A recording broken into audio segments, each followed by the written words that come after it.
انا بختار اعدائي زي ما بختار اصدقائي. ايه البذخ اللي انت عامله ده؟ قلت لهم انا المسلسل التركي، خليكم انتوا المسلسل المصري. الموضة زمان كانت بتنزل في القاهرة وبعد كده تتنقل لموسكو. كان ممنوع عبد الحليم حافظ ده نسمعه، تبقى قليله الادب اللي بتسمع عبد الحليم حافظ. عجبني جدا التحركات بتاعت حضرتك. لا انا عارفه امكانياتي، ورحم الله امرئ عرف قدر نفسه. هل نخلي ولادنا ينزلوا ويجربوا ويغلطوا حتى لو غلطات كبيرة؟ انا دايما اقول لاولادي اغلطوا وتعالوا قولوا احنا غلطنا. قول انا عايز ابقى مليونير بعد بكره. انا اول ما ابتديت اشتغلت ب 200 جنيه. ابويا كان معودنا دايما ان اسبوعيا لازم نروح سينما. ابني خايفه عليه ان هو ينزل يتعامل مع طبقه زي دي. يعني الفلوس مش كل حاجه. لا لا لا لا خالص. تحبي تقولي ايه للناس اللي هي بتشوف صور حضرتك في المناسبات في الشارع؟ اللهم اجعلنا كما يظنون في خيرا. اوقات المجتمع بيشوف السيده الناجحه وبيفتكر ان حياتها كلها نجاح وسعاده بدون تضحيه، لان محدش بيشوف اللي حصل جوه الصندوق. محدش بيشوف الليالي اللي نامت فيها وهي شايله هم بيت وشغل واولاد ومسؤوليات. محدش شاف كم مرة ليه اضطرت تختار ما بين الحلم وبين الراحة. محدش شاف كام حكم اتحكم عليها لمجرد انها ست قررت تخرج من البيت وتنجح في العلن. النهاردة هنفتح صندوق ونشوف ايه اللي جوه الصندوق لسيدة مجتمع كتير من حضراتكم بيشوفوا الصور بتاعتها متعلقة في الشارع، والكل بيسأل سؤال واحد بس: مين الست دي؟ ده اللي هنعرفه النهارده. دكتورة هبة فؤاد، جاهزة نفتح الصندوق؟ نفتح الصندوق سوا. أنا قاعد قدامي شخصية ناجحة، يعني بحكم المجتمع الشرقاوي. زمان كانت البيوت بتاعتنا صغيرة والفلوس قليلة، لكن البيوت كان فيها دفء. ليه الدفء ده اختفى من البيوت المصرية؟ ونعمل ايه علشان ترجع تاني؟ بص، مش عايز اظلم الجيل اللي احنا موجودين فيه. يعني الجيل اللي هو الجيل اللي هو جه علينا هو جيل مظلوم جدا. يعني عنده السوشيال ميديا تبتدي تخليه يروح اتجاهاته او تقييمه لحياة الكويسة بمغريات كتير قوي. كان في فيلم الفرح أنا بعشق الحوار اللي دار بين 2 ممثلين، أنا مش فاكر اسمه صراحة، بس هو قال له كان في 2 إخوات، واحد كان معاه فلوس كتير قوي وواحد كان معاه فلوس قليلة.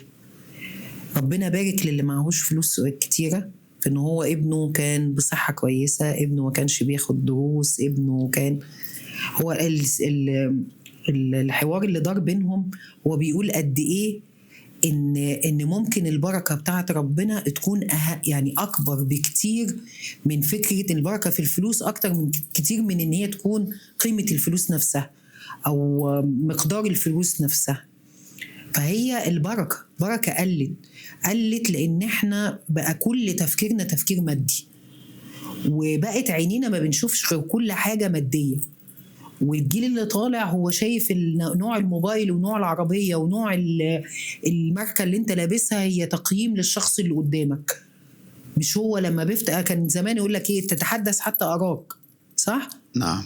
لكن لا، دلوقتي لا، انا شايف الماركة العربية اللي انت راكبها عاملة ازاي، نوع اللبس اللي انت او ماركة اللبس اللي انت لابسه، النادي اللي انت فيه، المنطقة اللي انت موجود فيها، بقى تقييمنا كله غلط. فالجيل طالع كده.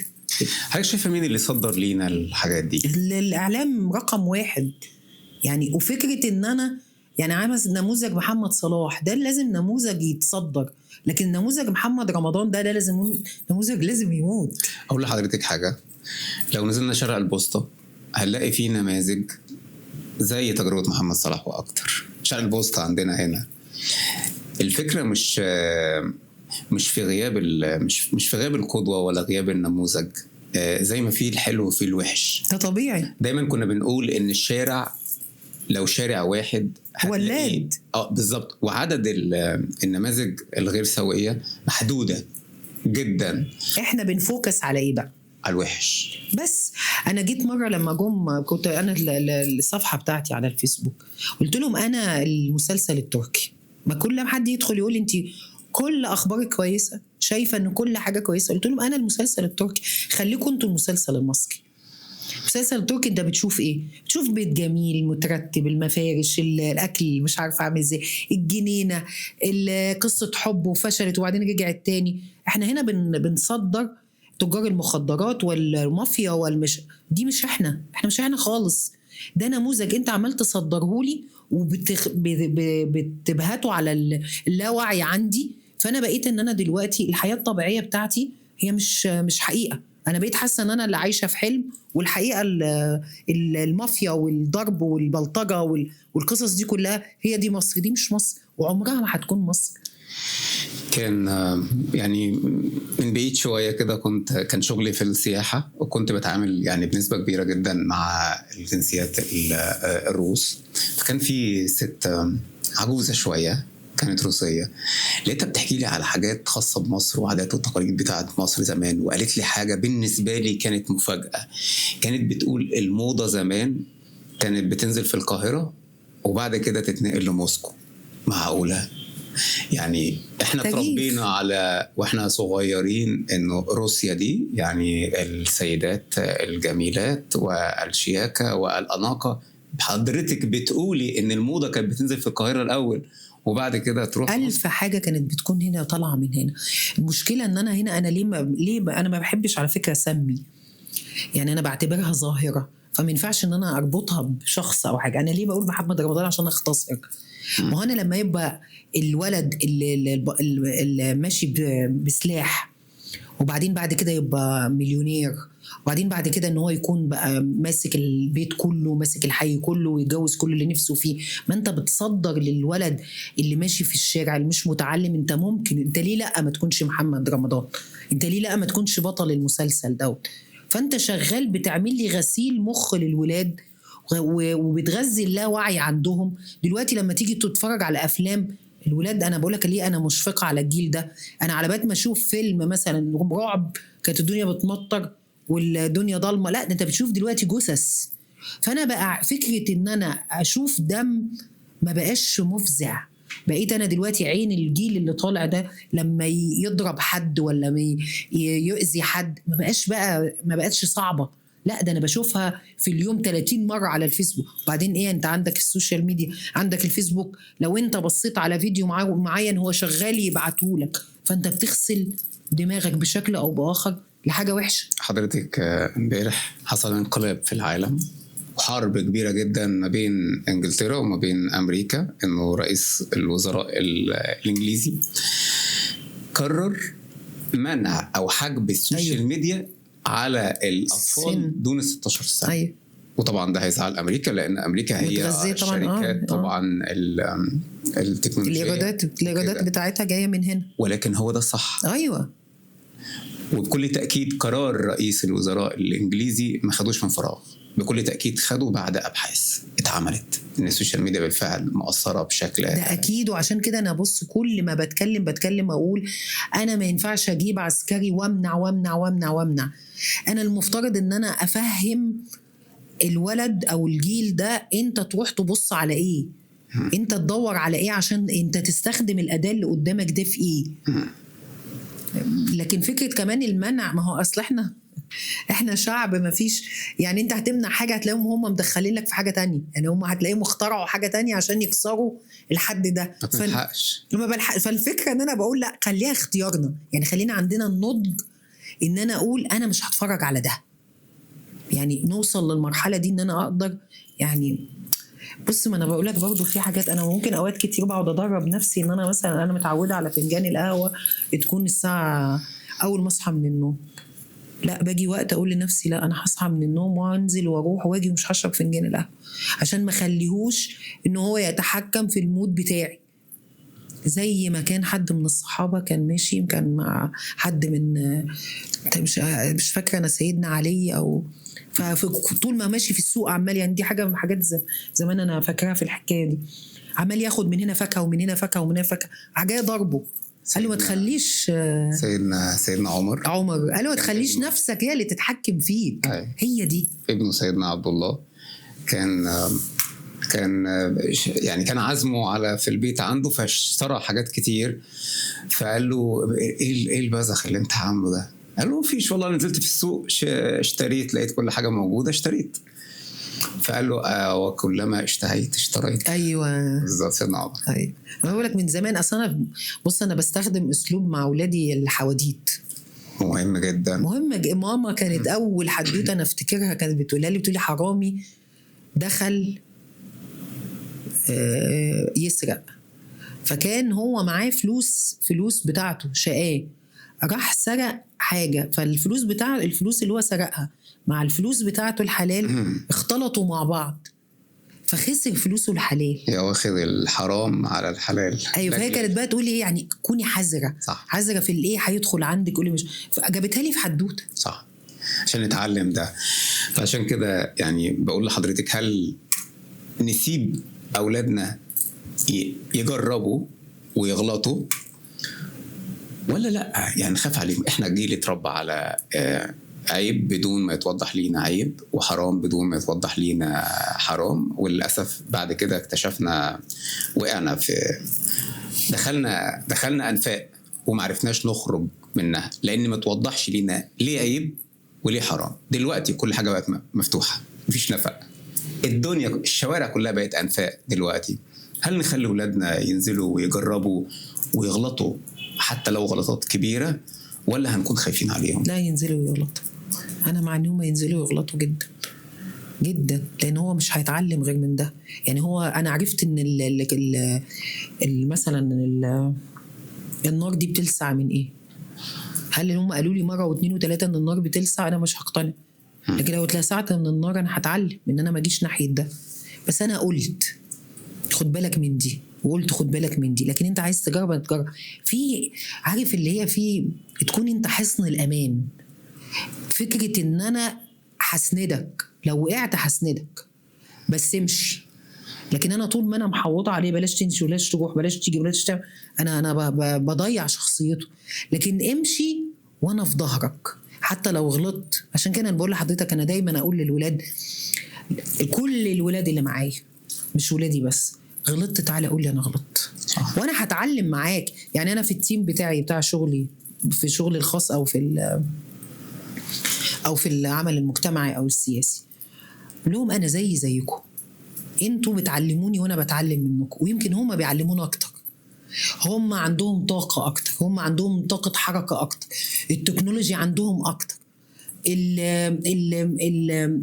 عارف اللي هي الفاسيلتي عندهم اكتر مننا بكتير. انا بفتكر ان انا ايام ما كنت في لسه مثلا ICQ والياهو، كان ده الشات بتاعنا. فعلشان اجيب معلومه من جوجل انا كنت ببعت للIT مانجر بتاع اللي هي ماي مانجر يعني في ماليزيا، تبعت لي الايرور ازاي ان انا اصلحها على الكمبيوتر، لان انا مش عارفه اجيب من جوجل في الميدل ايست الاجابه. دلوقتي جيميناي يحل حضرتك. دلوقتي ما فيش، كل حاجه موجوده. هو الويرنس عنده اعلى مني بكتير في الدنيا دلوقتي. الولاد بقوا ما شاء الله عليهم، يعني تلاقي اعداديه ولا لسه في الابتدائي هو عارف ومركز ودماغه كلها بقت معلومات وكل حاجه. فانا دايما اقول لاولادي اغلطوا تعالوا قولوا احنا غلطنا، انا في ظهركم وماشيين مع بعض. الاب بيبقى عنده هدف انه انا أأمن مستقبل ولادي، حتى لو هبعد عنهم، حتى لو هسافر دولة واكون بعيد عنهم، يدخلوا مدارس كويسة ويعيشوا حياة كويسة. هل غياب او هل المدارس والفلوس والحياة كويسة بتعوض غياب الاب؟ لا طبعا، لا طبعا. وبعدين احنا عندنا دلوقتي فكرة الأولويات. ودلوقتي أنا قادر إن أنا وأنا مسافر ببقى عايشين مع في أهالي بتبقى عايشة مع الولاد في البيت. عن طريق إن هو طبعا بيفتح الكاميرا ونقعد نتكلم واسمع ويسمعني وكل حاجة. هي الفكرة أولوياته، هو فعلا هو حاسس إن هو مؤثر. هل هو حاسس إن هو جزء من البيت ده؟ هل هو حاسس إن الولاد دولت هيضيعوا من غيره لو هو مش حط إيده؟ في ناس، في أهالي بتستسهل، أنا هبشتغل، أنا سافرت وبجيب لك فلوس، أنت تربي الولاد. على فكرة الولاد رجالة بتبقى عايزين الأب عشان يقول لهم في حاجات إحنا ما نقدرش نتكلم فيها إحنا كستات، فالأب دوره لازم يكون موجود، لازم. والأم نفس القصة. بس أبدأ من بدري. العلاقة بقى أنا بجيش بقى في بداية مرحلة المراهقة ولا الدنيا خايف على مش هيسمعك، مش هيسمعك. انا بقول لك العلاقه بين الاب والام والطفل بيجي لما بيكون جنين في رحم امه. انا بعتبر العلاقه دي بتبتدي من هنا. بتكلمه وبيسمعها، وهو صغير بتكلمه وبيسمعها. ترجمته احنا الامهات بنعرف الولاد من نظره العين. ممكن الاب عشان مش مركز ما يعملش ده، او هو مش حاسس بدوره. ان انا دوري في رجاله، انا دوري ان انا اوفر لك بيت واكل وشرب وخلاص، وانت شيلي. على فكره هتيجي تشيل اخر العمر، اللي بتزرعه بتلاقيه. الفنان عمرو سعد واحمد سعد، احنا شايفين طبعا اختلاف، تو كاركتر مختلفين تماما، طلع عليهم عالم.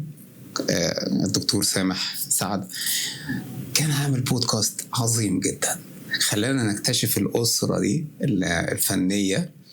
يمكن هم ما حدش اتكلم عنها قبل كده بصراحة، سواء كان الأستاذ أحمد أو عمرو سعد. بس قال حاجة جميلة جدا، قال احنا طبعا تربينا في أسرة بسيطة جدا جدا جدا، ما كناش أغنياء، ولكن كان أبويا كان معودنا دايما إن أسبوعيا لازم نروح سينما، أسبوعيا لازم نعمل حاجة تحقق لينا السلام النفسي من جوانا. يعني الفلوس مش كل حاجة. لا لا لا لا خالص خالص. بص انا بدايه كلامي معاك قلت لك انا حابه العالم بتاعي الصغير ده، وكان ممكن يكون اكبر من كده. لكن كل حاجه لازم تكون عامل حسابك ضريبتها ايه. فكره ان انت نازل المجتمع المدني، فانت عارف ان انت في جزء من وقتك هيتاخد، في جزء من نفسيتك هتتاخد، في جزء من طاقتك هتتاخد. هل انت جاهز لده ولا لا؟ عشان كده بقول لك لازم كل بني آدم لازم الأول يعرف نفسه. عشان كده بقول لك أنا قعدت 4 سنين أعرف بس تطوير الذات دي، من هي أعرف نفسي، نقاط ضعفي وقوتي، وأكون بداية الموضوع إن أنا أكون عارفة إن أنا بني آدم بيغلط.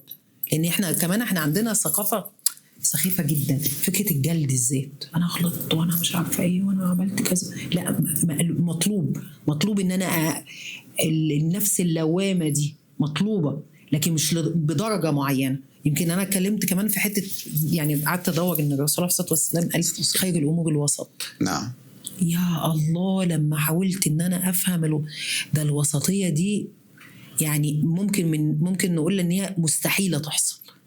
أنت إزاي تمسك العصاية من النص، إزاي ما تخسرش، إزاي إن أنت تكون بتعمل الحاجة في الحدود اللي هي، لا ده صعبة جدا. عجبني جدا التحركات بتاعت حضرتك. أنا حضرت ملتقى مع حضرتك كان خاص بالشباب. أيوة. كل واحد كان بيعرض لسه شباب ستارت اب. عجبني أول يعني الفكرة، الأفكار بتاعتهم، وأمل إن ده يدوم. أنا شفت طبعا في كوميونيكيشن على واتساب، ولو في أي كورس أو حاجة دي حاجة كويسة جدا. لكن لما باجي أفتش ورا النتيجة بتاعت ده، بنلاقي أنا لما بدي فرصة لشاب إن هو يسمع تجربة نجاح، فبيقول أنا عايز أبقى مليونير بعد بكرة. الشباب بقى اللي بيقابلوا حضرتك وعايزين يوصلوا لآخر سلمة مرة واحدة، عايز يبقى مليونير بعد بكرة، بتقول لهم إيه؟ بصوا، ما الشباب النوعية اللي بتجيلي، عشان كده أنا دايما تلاقيني مثلا يجي يقول لك إيه، إحنا نقول نعمل انفيتيشن لكذا لفلان. أقول لهم لا، أما نزل فورم على الفيسبوك، اللي جاي لي ده جاي عشان يسمع، جاي لي ده جاي عشان يستفاد. دي رقم 1. يعني رقم 1 أنا ما بغصبش. شوف، أنا دايما أقول لهم اللي هيجي يقعد معايا لو 1 أنا راضية. الفيسبوك عندي ما ببصش أبدا للمشاهدات. لو أنا محتفظة ب10 أو 20 واحد ثابتين معايا، أنا كده 100%. ليه؟ لأن هو جاي لي أنا، وأنا عارفة أنا عايزة منه إيه. فهي بداية النوعية اللي حضرتك بتتكلم بيها دي، بداية هي ما بتجيليش. ليه؟ لأنه هو أصلا ما بيتحركش من مكانه. يعني اللي عايز يبقى مدير ده هو مش هيجي، مش هيتحرك، وهيستنى الفرصة تجيله إن هو يبقى مدير، أو هيدور على الكاتيجوري بتاعة المدير. اللي بيجيلي شخصية تايهة، مش عارفة تبتدي مشروعها من فين، مش عارفة تكتشف نفسها. فأنا جبت لها نماذج، إن خدوا بالكم إن دولت نماذج قابلة للحصول على المكانة اللي هم فيها. هم مش عملوا اختراع، هم عرفوا في الأول هم عايزين إيه ومشوا فيه وجربوا ونجحوا. فانا بديك كده ايه يعني زي نموذج نجاح موجود قدامك تقدر تقتدي بيه، ومن سنك ومن اقل من سنك. طيب انت بتيجي تقعد معايا فبتدي ان احنا تسال، لان انا بحب اسمعهم يسالوا. لما بيجي يسالوا بتبتدي تعرف تقوم توجهه من خبرتي وخبره الولاد اللي معايا واسمع لهم. لكن يعني مثلا كنت انا بنزل، دي حاجه من الحاجات اللي انا بحبها قوي قوي قوي، اللي هي فرص العمل للشباب. فجي واحد، انا كنت من كام سنه يعني دي موقف ده، فكانت الشغل 1600 جنيه. يعني كان 1600 جنيه طبعا ايه بالنسبه للحد الادنى للاجور كانت حاجه قليله في وقتها. جه واحد قريبنا بيتكلم معايا بيقول لي يا عمتي ما ينفعش، انا 1600 جنيه وهو بيشتغل يعني هو بيجي من قريه. فقلت له تعالى نحسبها كده انا وانت. حسبناها في 26 يوم شغل، طلع انه هو المرتب ب1000 جنيه هيتصرف مواصلات واكل. قلت له الوظيفه دي ايه؟ واحد معاه اعداديه، انا ما قلتش كليه وما قلتش دبلوم، ومعاه اعداديه، يعني عنده كام سنه؟ 15 سنه. 15 سنه. بدل ما انا قاعد مع لامي في البيت وانا ما بشتغلش وما دخلتش عملت دبلوم ولا قاعد ما بشتغلش، قادر ان انا اوفر لنفسي مواصلات وانزل اروح شغل، وهيتوفر معايا 300 جنيه 400 جنيه هشحن الموبايل بتاعي. دي ملهاش اي حاجه بالنسبه لك تفكر فيها ان انا بدل ما اكون يعني انا اسفه في اللفظ عوالة على امي، صح. يبقى انا قادر ان انا بصرف على نفسي. فراح جاي هو ساعتها سكت وقال لي لا يا عمتي يبقى هي المرتب كده كويس. احنا شايفين الموضوع ازاي؟ انا مرتاح ان انا قاعد على القهوه او مرتاح ان انا قاعد في البيت عماله اتكلم مع امي انا عايز وعايز وعايز، ولا انا راجل انزل اشتغل واصرف على نفسي؟ حتى لو هصرف على نفسي، حتى لو هنزل اشتغل، ربنا بيقول اسعى يا عبد وانا هسعى معاك.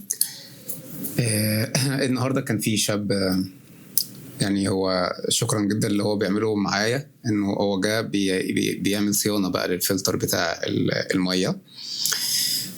هو شاب جميل انا بحبه بصراحه، يعني بقى لي فتره ودايما بساعده واديله نصيحه وكده. النهارده لقيته هو اللي بيسالني والله انا عملت بنصايحك وخدت خطوات وكده. انا كنت دايما اقول له بصراحه يعني حاول سافر، المجال بتاعك ده مفتوح في الدوله الفلانيه كويس، راح وجربه ولا انا لقيت الموضوع بالنسبه لي هيبقى فيه صعوبه، يعني انا عايز انجح هنا في مصر. الله. فقلت له طيب جميل. قال لي بس انا محتاج اطور من نفسي، ما اعتمدش على ان هو الشغل بتاعي ده وخلاص، انا محتاج يكون معايا ادوات تانية ايه اللي انا اعمله مثلا في السوشيال ميديا مثلا علشان خاطر انجح. علشان كده بقول لحضرتك محتاج يعني 3 نصائح للشباب اللي سواء كان هو بيشتغل موظف او بيعمل بيزنس خاص بيه او مشروع صغير خاص بيه. 3 نصائح تساعدهم في التطوير. بص، اول حاجه ان انت تعرف نفسك، تحدد هدف ليك، تغذي الهدف بتاعك دوت بكورسز، ما تضيعش وقتك. الوقت من اكتر الحاجات اللي بنندم عليها قدام لما بنكبر. بص انا لما حد بيجي يقول لي سني، انا ما اتكسفش من سني ان انا بقول، لانه بقول لهم انا تعبت فيه. انا وانا من الكليه لغايه اللحظه اللي انا قاعده معاك فيها دي انا بذاكر وبشتغل على نفسي. هموت بكره انا حاسه ان انا وقتي ما ضيعتوش. بس فالوقت ثم الوقت، واعرف نفسك وحدد هدفك، ومفيش يأس. واللي انا نفسي واتمنى يعني امنيه حياتي ان مصر دي تتحول الى الصين، دوله منتجه، بينتجوا هم في بيوتهم. وده اللي انا بعمله مع الستات. اشتغلي وانت قاعده في البيت، اشتغلي كنفا، اشتغلي تركو، اشتغلي كروشيه، اعملي اكل وبيعيه. ده بقالي سنين، انا بتكلم في اكتر من 13 سنه، من قبل ان انا اظهر.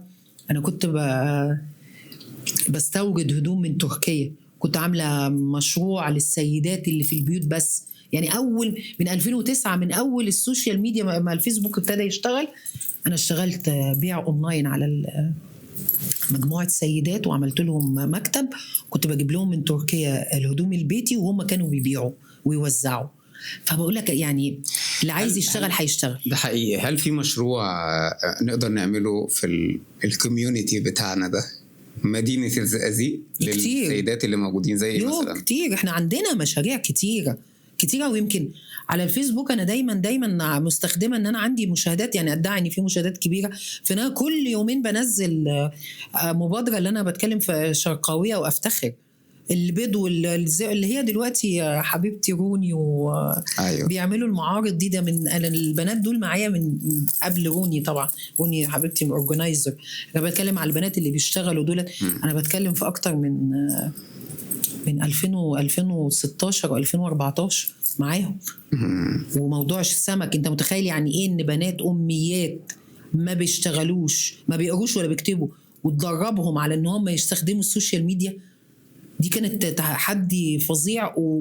وبقيت ان انا بدخل لها بفكره ان انت تعلمها كمان التخطيط، تعلمها ازاي تعمل ميزانيه، تعلم كل ده الست بتعمله الريفيه، بس هي مش حاسه ان هي بتعمله. انا جيت قلت لها بتجوزي بنتك ازاي؟ مش بتقعدي تجيبي الطقم الاركوبال اجيبه من النوع ده ولا النوع ده، ما ده تخطيط. هجيب من الراجل ده ولا اجيب من الراجل ده؟ وانت بتشتري بفلوس، ما انت بتقعدي تفصلي معاه، ما دي نيجوشيشن، تفاوض. الثانويه العامه بالنسبه لكل اسره، يعني الاسره كلها بتعيش في حاله كبيره جدا من التوتر والقلق وبعد كده بندخل الجامعه، بنقعد 4 سنين في الجامعه علشان ناخد الشهاده الجامعيه. هل الشهاده الجامعيه في التوقيت الحالي هي بتؤهل لسوق العمل؟ لا طبعا. انا بقول للولاد في الاجازه خدوا كورسز، عشان حتى ساعتها انتوا هتبقوا محددين انتوا هتعملوا ايه.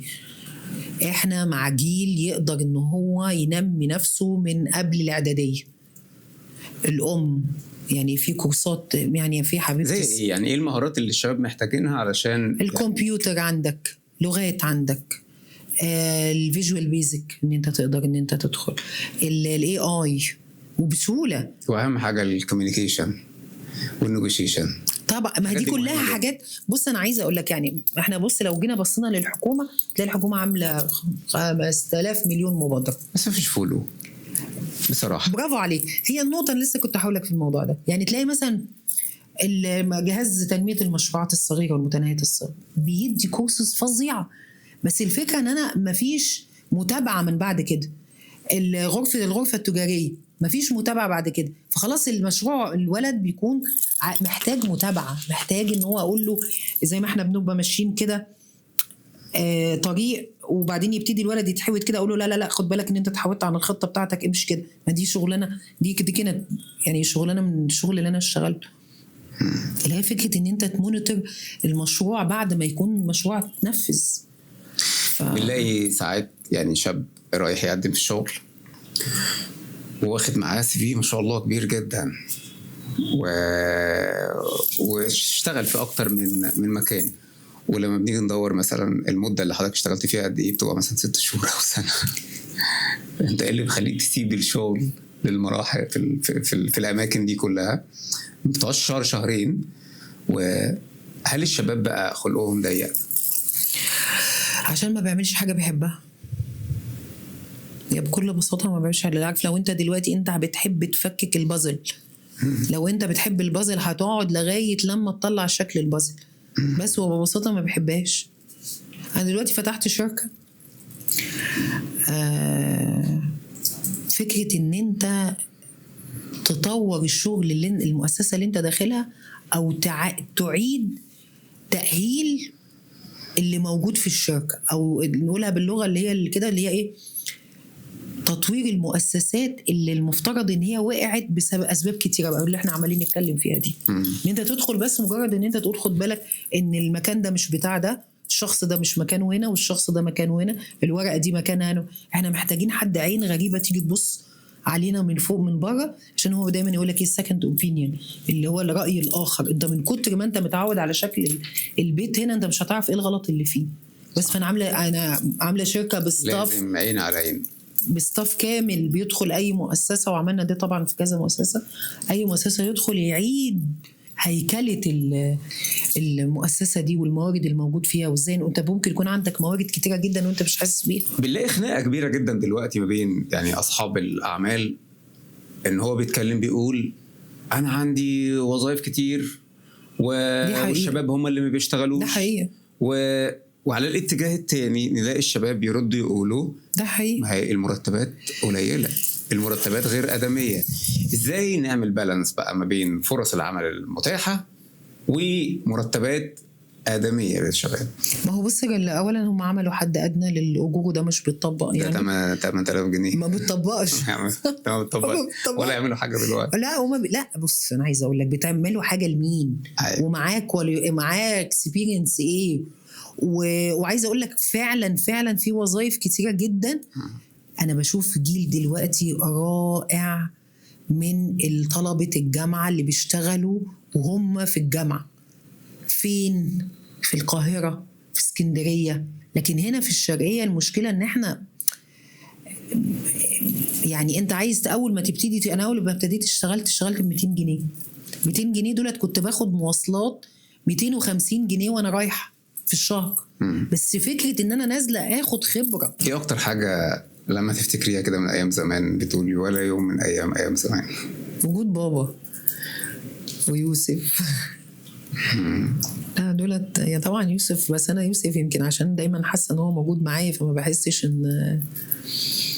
ان هو بجيبه في الماضي يعني، عشان ما بيسيبنيش خالص. لكن طبعا لما يعني كان انا افتكر الايام دي اقعد اقول ايه. كان زمان كان كل همنا ان احنا مثلا هنروح نصيف فين، هنجتمع بالاجازات بتاعتنا هتبقى متفقه مع بعض ولا لا. ما كناش عارفين ان هي فجاه كده انت ممكن تلاقي حد مش موجود او حنينك ليه. يعني اللي عارف الحنين ده بيموت، عارف، وتلاقيه عامل زي ما يكون عارف اللي هو كأنه عفريت وانت او شادو كبير قوي انت عايز تهرب منه على طول. في ثانيه اقعد احاول ادور على اي حاجه تلهيني على ان انا ما افتكرش اللحظات دي. الاشياء بقى يعني ايه الحاجات اللي بتفتكريها من الاشياء بتاعت زمان لما تشوفيها دلوقتي او تشوفيها مثلا في التلفزيون او في فيديو قلبك يحن لايام زمان؟ طبلية مثلا. ايوه. طبلية اللي احنا كنا بنقعد نتلم عليها. فاكره القانون بتاع الطبلية؟ انتوا كنتوا متربين في اسره صغيره اللي هي الاب والام والاولاد، ولا اسره كبيره بتضم الجد والجده؟ لا اب وام واولاد. جدودي أيوة. يتوفوا قبل ما نيجي. كانت الاسره الكبيره شويه اللي فيها جد وجده كان بيبقى فيه قانون على الاكل اسمه النايب. اليوم بتاع الظفر اللي الستي طبعا تقسم وتحط على الطبليه ان ما حدش يشوف النايب بتاع حد. كانت حاجات جميله. تحط بايديها كده انت ما تشوفش، هي فعلا انت مش شايف، انت شايف حته بتتحط كده قدام اللي جنب وما ينفعش تبص للي جنب. كان في ذكريات مع التليفون القديم ده؟ طبعا. ايوه. القفل. ايوه. القفل اللي كان بيتحط على التليفون دوت عشان ما حدش ما يلفش. طبعا انا كنت وانا صغيره بخاف موت لما التليفون جرس التليفون. يعني برضو دي حاجات برضو حاولت ان انا كنت انام بدري عشان خايفه لو التليفون رن وانا رديت ماما تزعق لي لان ممكن تكون معاكسه. فانام بسرعه، انام بدري، انام الساعه، كنت اصلي العشاء وانام مرعوبه من دي. حاجه من الحاجات اللي انا ابتديت اقاومها لما كبرت، اللي هو انت فرضتي ليه ان لو جه معاكسه ماما هتزعق لك او انت اللي هتبقي غلطانه. ده مش يعني اشتغلت على دي حبه، اللي هو فكره ان انت ما تغلطش نفسك قبل ما تكون محطوط في الغلط نفسه وما تحملش نفسك فوق طاقتها. يعني كنت انام بدري بسرعه. والتلفزيون طبعا انا عاشقه للتلفزيون. التلفزيون بقى كان ليه قانون، ابو شبشب ده. طبعا كان ليه قانون برضه انه طبعا لو الاب هو بره البيت وما ينفعش ان احنا نسهر على التلفزيون. والسهره كانت بتبقى الساعه 10، كان التلفزيون بعد 10 11 تقريبا. لا 10 ل 12 بيقفل 12 كان بيوش خلاص. ايوه بيقفل. لو بابا جه من بره وشاف حاسس على التلفزيون لا سخن تبقى كارثه. ايوه لو كانوا بيحطوا عليه المصليه، ماما كانت تحط عليه المصليه دي بقى لو اتعوجت بقى. ايوه ولا عبد الحليم حافظ كان ممنوع. عبد الحليم حافظ ده نسمعه، تبقى قليله الادب اللي بتسمع عبد الحليم حافظ. ليه يا ولاد عبد الحليم حضرتك كتير. لا كنت حرام بسمعه، كنت أيوة. بحبه موت، بس تتكسف تقول انا بحب عبد الحليم. دي البنت اللي هي حبيبه بقى، ما ينفعش ان هي تقول بحب عبد الحليم. يا نهار ابيض. والله لا، ماما كانت عندي شديده قوي قوي وما زالت يعني. امال نعمل ايه بقى مع الاجيال اللي موجوده حاليا دلوقتي والموسيقى؟ انا ساعات اكون ماشي بالعربيه، اسمع التوك توك مشغل اغاني، اقوم جاي رافع الازاز بتاع العربيه ومقافل، مشغل بقى اصاله، مشغل بقى انغام، مشغل حاجه تسمع. في ضوضاء بتجيلنا من بره للاسف. وللاسف انا بلاقي شباب مستمتعين بده. انا بروح افراح ما بقعدش، ما بقدرش اقعد فيها 10 دقايق. يا نهار ابيض من نوعيه الموسيقى اللي شغاله، وما تبقاش فاهم حاجه خالص. والله يا جماعه هاتولي بس كلمتين اقدر افهمه. مين السبب في تغيير كميه المزاج بتاعه المصريين؟ والله انا بلاقي ان الشباب بيحبوا الاثنين، يعني انا اولادي او الشباب اللي معايا بلاقيهم بيحبوا، بس هو على حسب البيت وطبق اللي انت بتتعامل معاه. يعني طبقه السواقين اللي في التوك توك هو عايز اي زن والسلام حواليه، يعني هو عايز اي حاجه بتزن. بس انا بتهيالي انا دي حاجه من الحاجات اللي انا فعلا نفسي يعملوها، النقابه والرقابه. يعني بتمنى، وخصوصا التلفزيون والكاسيت والميديا في العموم يكون في شويه رقابه عشان نعرف نعمل ده. والله ممكن يعني مثلا لما انا اجيب مثلا، انا مش حابه اسمي بتوع المهرجانات، ما هم قالوا بسبب ايه؟ ان هم ما بقاش يدوهم تصريحات، صح. فممكن نساعد شويه عشان. بس انا بلاقي الولاد يعني مش عارفه، انا الطبقه اللي انا بتعامل معاه الشباب الجامعي لا عنده ذوق وبيسمع، والغريب ان هو بيسمع للقديم قوي. يعني بلاقي النوعيه دي، الاقيه بيقول لي انا بسمع عبد الحليم، بسمع ام كلثوم، بسمع فريد الأطرش، يعني بلاقيهم بيسمعوا اذواقهم نجاة برغم انهم سنهم صغير، فابقى مبسوطه بيهم قوي.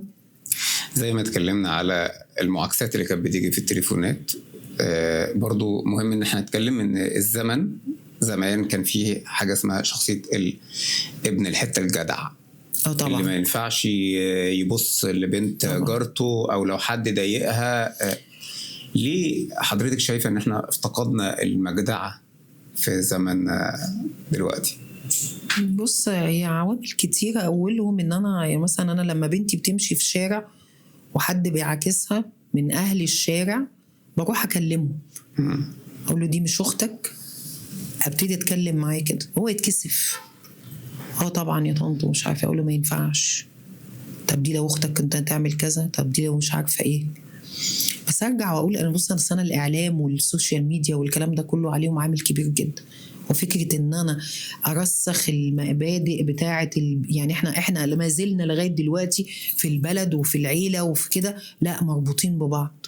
ما ينفعش ان انت تتكلم كذا، احنا اللي بنقول وبنأكد على المعلومة دي. ما جيش اقول لابني مثلا مالكش دعوة بابن خالتك، مش مالكش دعوة طالما بعيد عنك خلاص. انا اللي بقول، غير طبعا النماذج اللي بتطلع قدامنا.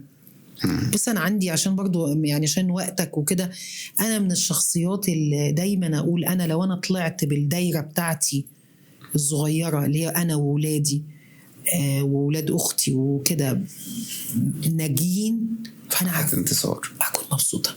فأنا دايما أقول إيه، أنا غيرت هنا، أنا مش محتاجة أغيرك خالص، أنا مش محتاجة ربنا قال إيه؟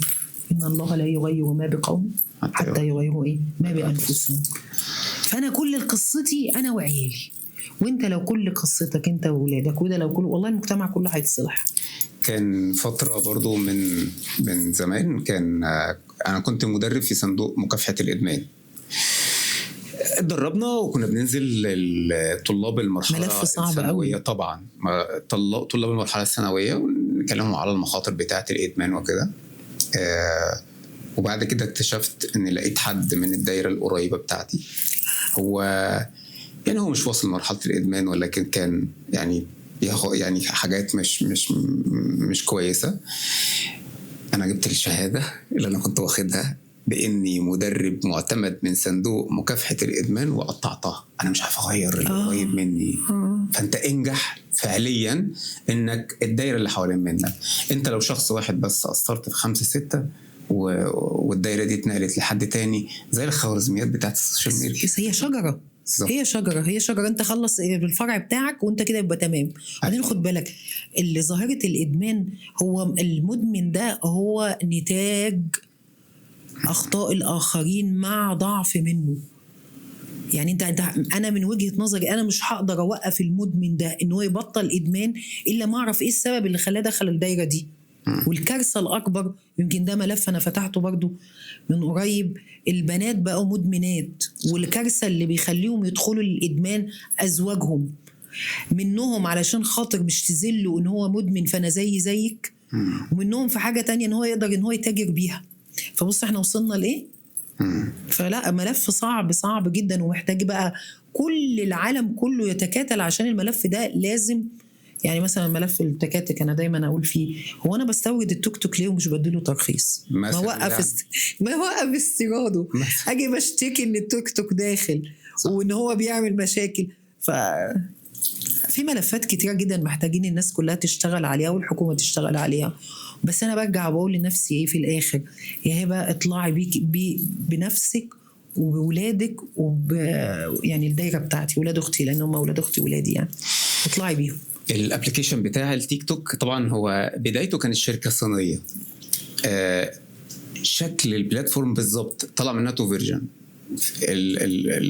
الموديل اللي اتصدر لينا وصدر للعالم كله، وموديل تاني موجود جوه الصين. هو بالظبط نفس الشكل بتاعه ونفس بس الخوارزميات مختلفة. هناك بقى في الصين هم أطلقوا بقى على النسخة اللي بتتصدر للعالم واللي جات لينا هنا في الشرق الأوسط والوطن العربي سموها أفيون. والنسخة اللي هم بيستخدموها في الصين سموها سبانخ طبعا. مثال انه بتاخد منها الحديد، بتاخد منها الحاجه المفيده والحاجه كويسه. لما اي حد عنده مشاكل في الدم يقول لك كل سبانخ. فانا خليت لي الحلو السبانخ وصدرت ليك ففعليا لو احنا محتاجين اقفل الحنفيه. برضو هرجع واقول لك انا ابني نفسي صح، واقدر ان انا يكون عندي حريه الاختيار، وان انا اكون عارف ان انا ما اكونش اداه لاي حد.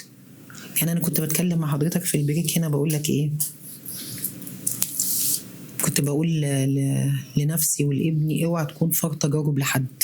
صح، ركز كويس جدا ان انت ما تكونش فار تجارب لحد. يعني ما تبقاش في علاقات تدخلها راندم، اي علاقه تيجي قدامك يبقى يا ترى هتنجح ولا ما تنجحش، مش مهم، اديني ماشي في العلاقه. انت فار تجارب، العلاقه دي تنجح تفشل. فار تجارب في الحياه، انت تدخل في، لا لازم تدرس قبل ما تدخل، انت داخل فين وليه وعشان ايه، وهل انت مؤهل لده ولا لا. مش فرط انت بس حط الموضوع ده. انا مش فار تجارب للاجانب عشان يجربوا فيا. يعني مثلا الجي بي تي اول ما طلع الناس كلها كانت مخضوضه منه قوي، فانا دخلت كلمت معاه، ودلوقتي انا بستخدمه وهو ما بيستخدمنيش. صح. فهو الفكره انت اللي معاك الاداه دي هتستخدمها ازاي. فانت لما تبني نفسك هتقدر تختار صح، تختار انت ايه. وبرضه في نفس الوقت في حاجات خارجة عنك، مش هقول ان انا السوبر هيرو، في حاجات انت مضطر ان انت بتعملها بناء على البيئة وبناء على الحاجات اللي جاية لك من بره، بس انت بتقاوم وفاهم الصح من الغلط. فهي برضو بناء الانسان. صح.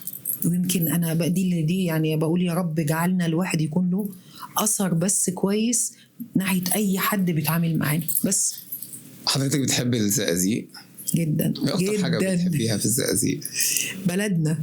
ايوه، انا بحب بص انا بحب الزقازيق. يعني انا كل الناس صحابي واخواتي وكده عايشين في القاهره. انا الوحيده المتمسكه ان انا عايش في الشرقيه. انا بحب الشرقيه، احس عزوه كده. عايزه حاجه ابن عمي ابن خالي ابن مش عارفه ايه يجيبها لي، الولاد اللي معايا في الشركه، الولاد اللي معايا في الاستاف، احس بالعزوه كده.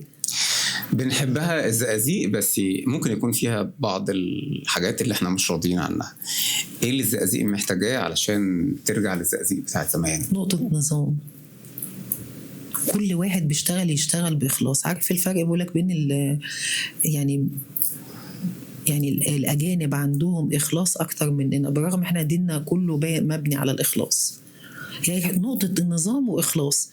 يعني ما بنيجي نتكلم مثلا يعني مش هقول ان انا المحافظ كويس ولا مش كويس، مش هقول مجلس المدينه كويس ولا مش كويس، انا كويس ولا مش كويس. لا انا بشتغل ولا لا، صح. انا بستخدم ادواتي ولا لا. يعني كتير بقعد اقول ايه، وده سبب من اسباب ان انا درست ماجستير. المحافظ له ادوات 1 2 3، مكاتب 1 2 3. هل انا بستخدم الادوات دي؟ هي فكره استخدام الادوات، استخدام الادوات المتاحه. هل انا بستخدمها؟ هقول لك انا مثلا، انا الطرق عندنا مش كويس، المرور مش كويس، بتاع السكاكين اللي اتعملت ومش فاهمه لها هويه خالص، يعني انا مش فاهماها، وبتتعمل في يوم والاثنين. السكاكين اللي هي سكاكين الشوك اللي بتتعمل دي. اقول لحضرتك على مفاجاه، انا سبب الفكره دي. لا هي حلوه، بس هي الفكره اشمعنى قفل هنا وفتح هنا وماشي تمام، انت تمام، انت شايفها كده كويس تمام. التكاتك بتعديها، أنا فاكر وقتها العربيات هي اللي بتتفكك، التكاتك لا. وقتها لما كنت شفت الموضوع ده، شفته في كنا رايحين كده انا ومجموعه من صحابي في مزرعه اسمها عرابي، مزرعه كويسه كده وفيها خيل وفيها حاجات كويسه. شفت الموضوع ده هناك، الشوكه دي. ركنت العربيه ونزلت صورت، وجيت هنا للدكتور ممدوح غراب كان المحافظ محترم، وقلت له ده حقيقي احنا محتاجين نعمل ده في الزقازيق. شكرا. فقال لي ما هو الناس وبعدين هتكسر. قلت له انا عايزها شهر واحد بس، انا عايز بس اقول للناس ان هي لوحه واحده بس هي كافيه ان احنا نحطها على الشارع، نقول ان الشارع ده مخالف، بس شهر واحد بس، وبعد كده نشيلها على سبيل ان الناس تلتزم. اعتقد هي حلت جزء من المشكله، لانه احنا لما بنرجع للزقازيق وقتها، لو حضرتك جايه من قدام المحافظه، الدنيا دي كانت بتبقى مقفوله بعد الساعه 1 الظهر. لو احنا بقى على الاتجاه التاني جايين من الظهور، برضو كذلك الامر، الدنيا كانت بتبقى مقفوله بشكل كبير. بس احنا مش محتاجين لشوكه لو كل واحد فينا طبعا التزم. طبعا. لو سالت حضرتك على شخصيه اثرت فيكي جدا وكل ما تفتكريها تقول لها شكرا لانك كنت جزء من حياتي. بابا الله يرحمه. الله يرحمه. بابا وماما صراحه.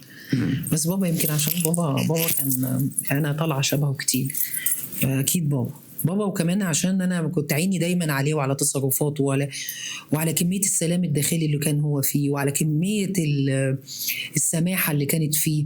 فبابا طبعا، لان انا حاسه ان هو عارف اللي هو فكره ان هو عاش زائر في الدنيا، يعني زائر فعليا، هو مش تملك شيء. ما كانش بيحب، ما عندوش، وانا الحمد لله ما عنديش حته التملك اللي هي كل حاجه لو راحت هو ربنا جايد كده، ولو جت خير وبركه ونعمه. فلا بابا يعني. هي الاماكن هي اللي بتتغير ولا احنا اللي بنتغير؟ رؤيتنا للاماكن بتتغير، يعني رؤيتنا. يعني انا اكيد البيت من غير بابا بقى مختلف، اكيد البيت من غير يوسف مختلف. فلا، واحنا طبعا تجاربنا بتخلينا نبص بنظرات مختلفة. يعني انا دلوقتي بقيت ابص للناس بشكل مختلف عن 10 سنين فاتت، عن سنة فاتت. لا اعتقد ان احنا لما نظرتنا للشيء هي اللي بتخلينا، ونظرتنا دي برجع وبقول برضو ان هي بتبقى من هنا مش من عينينا خالص.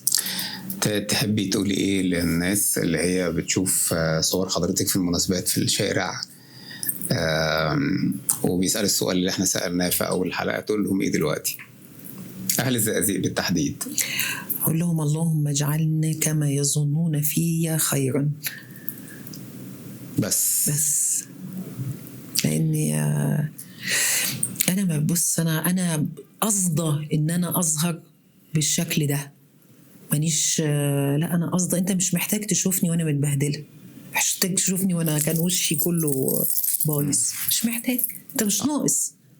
فلا يعني يا رب يجعلني زي ما هم شايفيني ان انا في نعمه، فانا في نعمه الحمد لله، وافضل كمان. عبد الرحمن مجهز لنا صندوق، الصندوق ده فيه اسئله، قال لي ان الاسئله دي مهمه جدا احنا نسالها لدكتوره هبه. لسه في اسئله؟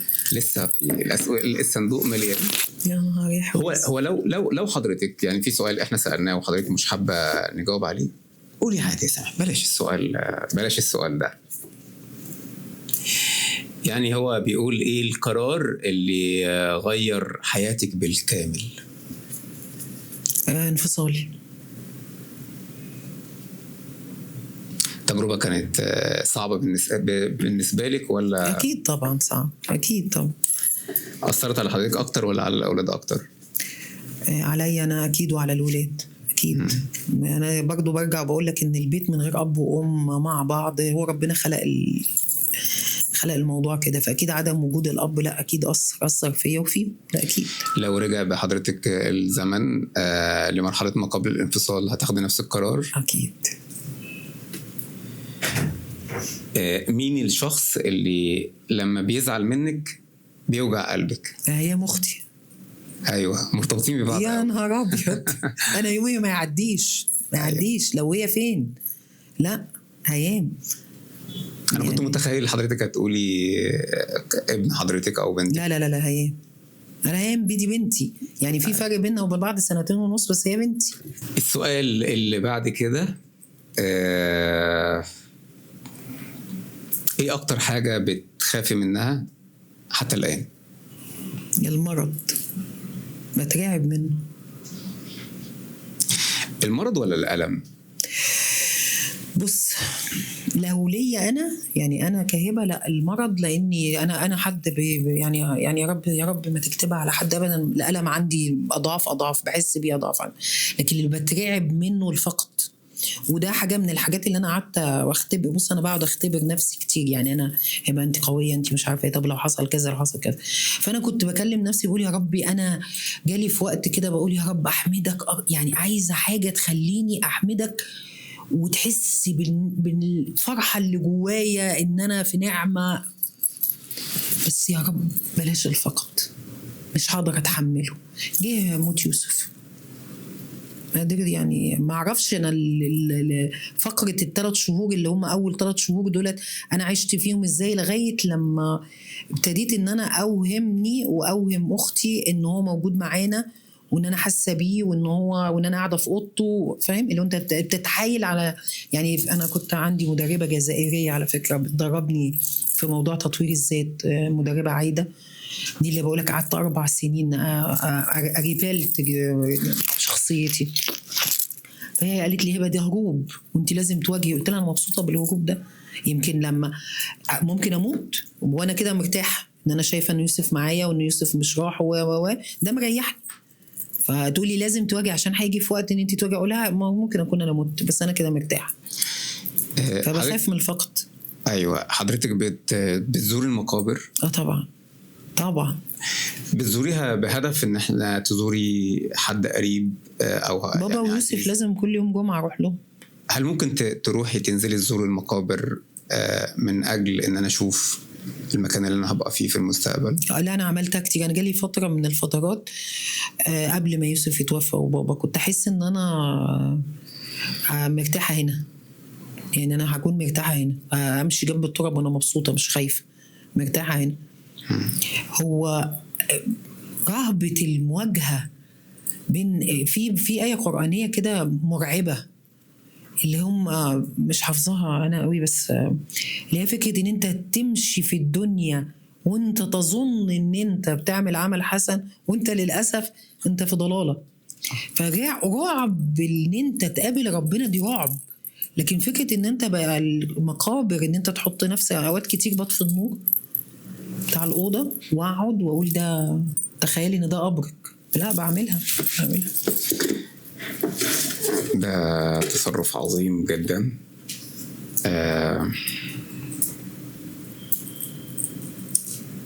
سؤال حلو.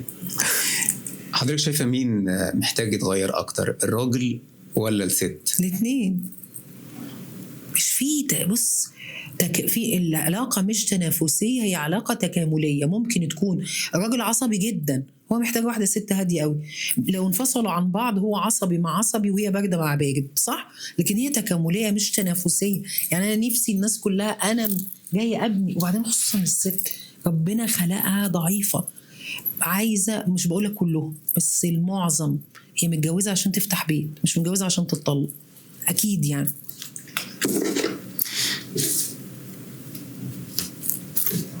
لو معاكي دقيقة واحدة تكلمي فيها شباب مصر هتقول لهم ايه؟ انتوا قادرين، والله قادرين، والله يوم ما قلنا في 30/6 مناسبة 30 انزلوا نزلوا، هنعمل ثورة عملوا ثورة، قادرين، وانا مؤمنة بيهم فوق ما ممكن حد يتخيل. يعني فعلا فعلا بحس ان هم حياتي، يعني هم الحياة، هم عمري اللي راح موجود قدامي ماشي قدامي كده. فبابا نفسي اديهم كل حاجة لان هم اللي هيكملوا مش انا. يعني انا الستاف بتاعي كله شباب، ما تلاقيش حد في سني. انا عجبني جدا في الحقيقه انه احنا عارفين طبعا اللي بيشارك في الاستحقاقات الانتخابيه معظمهم يعني الاهالينا الكبار اللي هم فوق 40 بل يمكن فوق 50 سنه. ده طبقا للاحصائيات طبعا للجنه الانتخابيه. وحضرتك كان في نيه للترشح، لقيت حضرتك ماشيه مع الشباب هم اصلا ما بيشاركوش. انا في حد قال لي انت بتلعبي على فكره على الحصان الخسران، قلت له لا، اللي قام بالثوره شباب، واللي وقف 30/6 شباب، صح. واللي هيبني المستقبل هم الشباب. ايه اكتر اشاعه سمعتيها عن نفسك ووقفت قدامها كده وضحكتي؟ هي اشاعه واحده اتجوزت. بقعد اقول لهم نقولي بس حد كويس والنبي. ايه الجمله اللي قالها ليكي شخص قبل كده ومستحيل تنسيها؟ مستحيل انساها. اوكي، في شخص قال لي هبه، كنت انا من النوع اللي اول ما دخلت العمل السياسي متعنته جدا، كل اللي انا اشتغلته في الاداره انا عايزه اطبقه في السياسه، النظام والوقت بص بقى كنت داخله قطر. حكايه لي هبه واللي اتمسك بيه انا متخيله ان هو صح. راح جاي قال لي هبه انت شايفه الصوره من وجهه نظرك كامله، انت نقطه في صوره، فما تتمسكيش. هو كان بيتكلم على القرارات، فبيقول لي انت شايفه قرارك مظبوط في الوقت ده بناء على المحافظه هنا، انت نقطه في صوره، فما تاخديش قوي الموضوع كده، لا يعني ادي رايك وسيبي القرار لصاحب القرار. هايل جدا. ايه اكتر لقب او منصب فرحت بيه؟ والله لما بمشي في الشارع بيقولوا لي ماما هبه، الشباب لما بيقولوا لي ماما هبه بجد والله. لكن أنا اكيد ان انا لما غيرت الكارير، ان انا كنت مبتدئه سكرتيره وبعدين تحولت الاي تي مانجر، دي اكيد كانت حاجه كبيره بالنسبه لي، لان انا حقوق لهندسه يعني حاجه بعيده قوي طبعا. ودي كانت اكسبيرينس مش عايزه اقول لك ان انا تعبت فيها قد ايه، مش عايزه اقول لك فرحتي بيها قد ايه، ان انت بتاخد بيل جيتس هو اللي ماضي على الشهادات بتاعتي، يعني رقم دولي في موضوع الكورسات الكمبيوتر والسكيورتي والكلام ده. لا دي طبعا كانت ليها فرحتها، وكان سن صغير، وكنت طبعا كل اللي معايا كانوا هندسه ما خدوهاش، يمكن احنا كنا 3 اللي خدنا الشهادات. ده كان دي يعني انكريز في حياتك طبعا. لا يعني بص، هي انت غيرت من حاجه لحاجه، يعني انت كنت في حته سكرتيره، رحت في حته تانية يعني كاتيجوري تاني خالص خالص. السؤال اللي قبل الأخير، لو رجع بيك الزمن ايه القرار اللي مستحيل تاخديه؟ ايه القرار اللي مستحيل اخده؟ ايوه. لا مفيش. ليه؟ لان انا مفيش كنترول. شايفه انا مفيش كنترول؟ لا انا مقتنعه ان في حاجات يعني مثلا الرزق ملكش يد فيه، القدر ملكش يد فيه، الحياة والموت ملكش يد فيه، فما بندمش.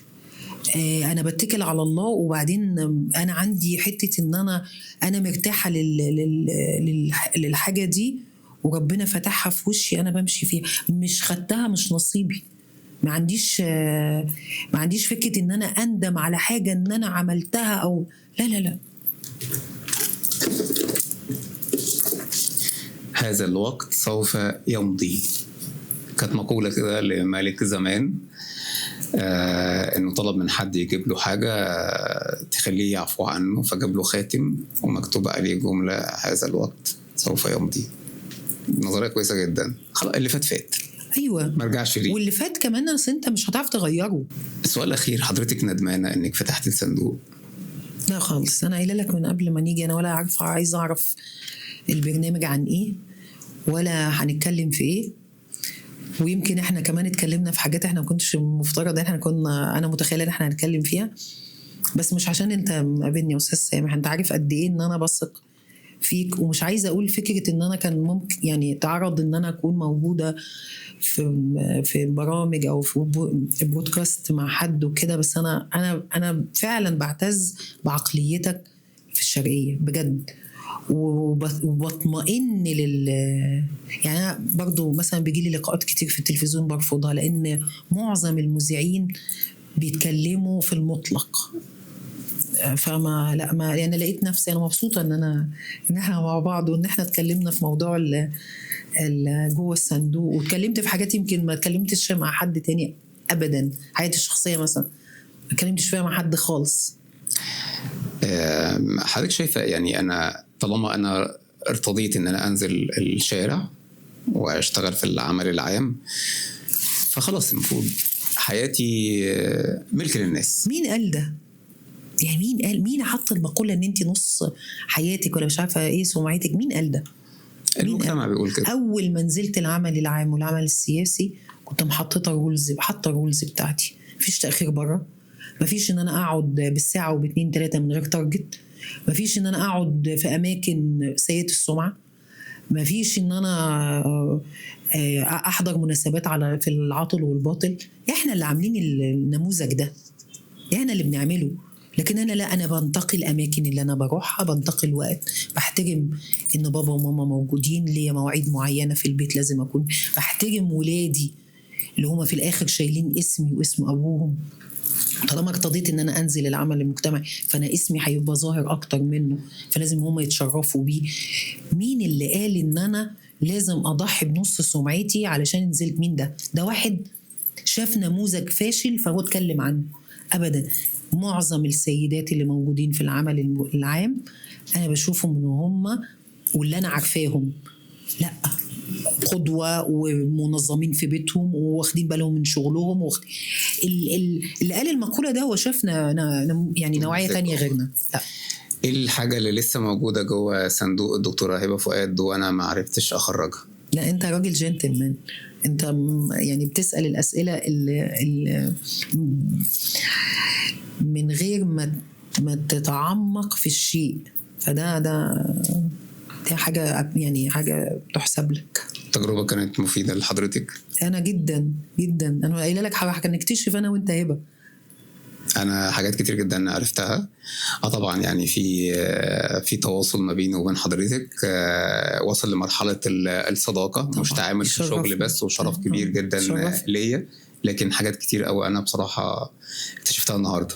طب كويس، حيوان بتكون حاجة حلوة جدا بكل تأكيد. يعني جدا احنا في يعني جزء مهم جدا كده في نهاية حلقتنا، انه زي ما الهدف من البرنامج ان احنا نقدم قيمة فعلية للمجتمع اللي احنا عايشين فيه، وحضرتك نأمل ان احنا نكون قدرنا نعمل ده، نخرج وتكون حاجة مفيدة للمجتمع، تكون حاجة مفيدة. بيبقى في بقى يعني اقتراح لشخصيات تانية على نفس المستوى يكون عندها قيمة فعلية، نعمل معاها حلقة أو تكون موجودة معانا في الحلقات الجاية. يا واحدة ولا كام واحدة؟ 3. حلو قوي. محتاج حضرتك تديني كده 3 مقترحات يبقوا موجودين معانا. بص اللي جاي على زازاني دلوقتي، عشان كده ان انا عندي نماذج كتيرة قوي في الدايرة بتاعتي. عندي دكتور نرمين البحطيطي، ده دكتورة أعرف طبعا. عندي سارة عطية، دي دكتورة أطفال. سارة من الشخصيات اللي اتعاملت مع أطفال وبتحاول إن هي تغير فكرة إن أنا أسفة إن الولد يكون كرييتيف وهو لسه صغير وبتعمل له معارض دي من هنا من الزقازيق. دكتورة شخصية شخصية رائعة طبعا. الأستاذة دعاء جويش طبعا هي شخصية قيادية جدا. ده حقيقي. جدا يعني، وعندها بعدين كمان عندها بيت رائع. يعني دعاء فعلا مثال للأم النموذجية، صح. وكمان أخت نموذجية وصاحبة نموذجية صراحة. وعزة، الأستاذة عزة العشماوي، هي بص، عارف الست اللي بتجمع ما بين الست الليدي والقيادية جدا، ازاي ان هي قادرة تفصل ما بين انها انثى، تقدر ان انت طول ما انت قاعد بتتكلم معاها بتحترم صوتها الناعم، انتقائها للألفاظ، النموذج بتاع الستات بتوع زمان دول، وفي نفس الوقت قيادية جدا في شغلها، دماغها توزن بلد وانت بتتكلم معاها. لا احنا عندنا نماذج كتير قوي في الشرقية صراحة، الدكتورة انعام محمد علي طبعا.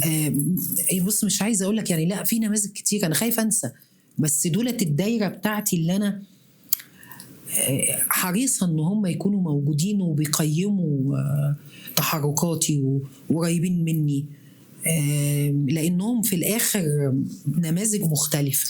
حضرتك شايفة ان احنا من خلال يعني بودكاست جوه الصندوق واللوكيشن اللي احنا موجودين فيه ده هنقدر نعمل حاجة ليها قيمة في المجتمع؟ ده رائع رائع رائع رائع جدا. هي كفاية ان انا اولا انا كهبة فتحت قلبي، وزي ما بقولك انا، انت بتكشف البني ادم للبني ادم، يعني انت بتكشفني انا لنفسي. طبعا طلعت حاجات كتيرة قوي انا ما كنتش ما اتكلمتش فيها وما كنتش شايفاها، يعني ممكن كنت كنتش اصلا بفكر فيها، يعني في حاجات واحنا بنتكلم ما كنتش بفكر فيها. تاني حاجة، انا طول ما انا بنشر ان في حاجات كويسة في المجتمع، فطول ما انا بدي امل للناس. ده الهدف بتاعنا، ان احنا يعني نخلق دايرة جديدة حتى لو صغيرة، وتبدأ أيوة. تكبر. مش هدفنا ان احنا نحقق نجاح كبير في البداية، لا ان شاء الله دايرة صغيرة كده من البداية. انا كنت سعيد جدا في الحقيقة، وأأمل ان انا اكون قدرت اطلع اللي جوه الصندوق للدكتورة هبة. بقول كمان لحضراتكم لو في اي سؤال او اي استفسار احنا حابين تسألوه للدكتورة هبة، تقدروا تتواصلوا معنا، تكتبوا في تعليق، وانا متاكد ان هي مش هتبخل ان هي تجاوب وباخلاص. كذلك الامر لو في شخصيات تانية حضراتكم شايفين تقترحوها تكون موجوده معانا في الحلقات الجايه تحقق القيمه، برضو عرفونا عليها. تحياتي. شكرا جدا. تحياتي. شكرا لك.